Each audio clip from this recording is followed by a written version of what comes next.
Hello दोस्तों, स्वागत है आपके अपने यूट्यूब चैनल मास्टरमाइंड क्लासेस पर। तो आज की इस वीडियो में हम एक मोस्ट इम्पोर्टेंट टॉपिक अलंकार देखने वाले हैं, जो कि बोर्ड एग्जाम की दृष्टि से मोस्ट इम्पोर्टेंट है। और हर साल ये टॉपिक बोर्ड एग्जाम में 2 मार्क्स में आता है, जो कि बोर्ड एग्जाम की दृष्टि से इम्पोर्टेंट है। 2 मार्क्स आपको इस वीडियो के बाद क्लियर हो जाएंगे। बिल्कुल ईजी तरीके से अलंकार को समझाया गया है। सबसे पहले अलंकार की बात करें तो अलंकार को 2 रूपों में बांटा गया है, यानी 2 भागों में बांटा गया है, शब्द अलंकार और अर्थ अलंकार। और शब्द अलंकार की बात करें तो इसको 3 भागों में बांटा गया है, अनुप्रास अलंकार, यमक अलंकार और श्लेष अलंकार। आज की इस वीडियो में हम केवल शब्द अलंकार देखने वाले हैं, क्योंकि वीडियो ज़्यादा लंबी ना हो, जिससे आपको याद करने में आसानी होगी और वीडियो भी छोटी होगी, जिससे आपको जल्दी उससे पढ़ सकते हो। और अर्थालंकार की बात करें तो इनको 5 भागों में बांटा गया है, उपमा अलंकार, रूपक अलंकार, उत्प्रेक्ष अलंकार, भ्रांतिमान अलंकार और संदेह अलंकार, जो कि हम पार्ट 2 में देखने वाले हैं। तो आज की केवल हम शब्द अलंकार देखेंगे। और शब्द अलंकार में सबसे पहला है अनुप्रास अलंकार। तो अनुप्रास अलंकार की बात करें तो आपको सबसे पहले इसमें लिखना है, आपको ये जरूर लिखना है कि अनुप्रास एक शब्द अलंकार है। इतना लिखने के बाद आपको लिखना है, अनुप्रास वर्णीय रस की अनुकूलता के अनुसार समान वर्णों का बार बार प्रयोग है। यह एक प्रचलित अलंकार है। उदाहरण की बात करें तो रघुपति राघव राजा राम।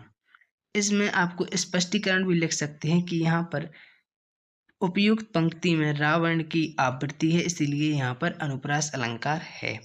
तो ये हो गया आपका अनुप्रास अलंकार। आपको इतना ही लिखना है, पूरे मार्क्स दिए जाएंगे। इसके बाद शब्द अलंकार में दूसरा आता है हमारा यमक अलंकार।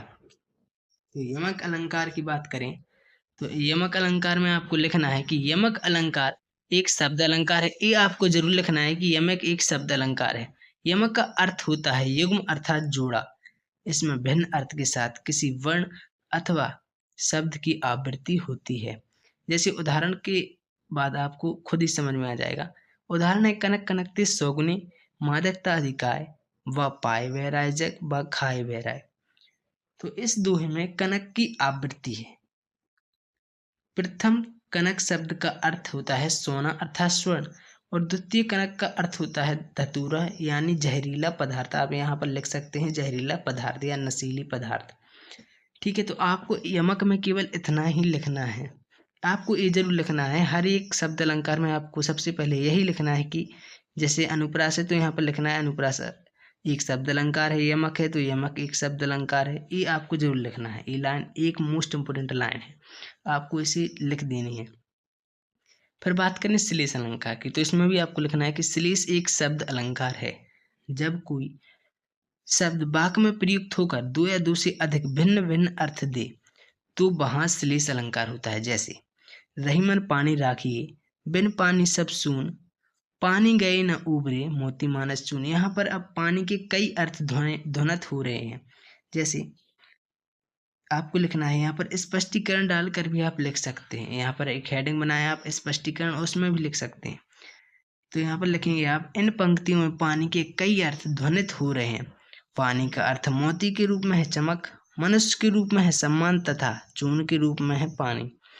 तो यहाँ पर जैसे पानी के मोती के रूप में है चमक, मनुष्य के रूप में है सम्मान और चून के रूप में है पानी। तो यहाँ पर अर्थात यहाँ पर एक श्लेष अलंकार है। आपको केवल इतना ही लिखना है। बोर्ड एग्जाम में कोई 2 आएंगे, या जैसे एक शब्द अलंकार का आएगा और एक अर्थ अलंकार है। अर्थ अलंकार के भी आ सकते हैं दोनों, या शब्द अलंकार के भी आ सकते हैं दोनों, अथवा में रहते हैं। तो आपको किसी एक को करना होगा। बिल्कुल इजी रहते हैं, 2 नंबर आसानी से मिल जाएंगे आपको। यदि आपके पास समय कम है तो आप केवल परिभाषा और उदाहरण को भी लिख देंगे, स्पष्टीकरण को छोड़ देंगे, आपको पूरे मार्क्स दिए जाएंगे। और बात करें पार्ट 2 की, अर्थ अलंकार की, तो वो हम पार्ट 2 में देखेंगे, जो कि उपमा अलंकार, रूपक अलंकार, उत्प्रेक्ष अलंकार और भ्रांतिमान अलंकार और संदेह अलंकार के रूप में है। तो इसे हम वीडियो 2 में बात करेंगे, बढ़िया तरीका से देखेंगे। अगर वीडियो अच्छी लगी हो तो लाइक सब्सक्राइब शेयर जरूर करें। मिलते हैं अगली वीडियो में, तब तक के लिए धन्यवाद।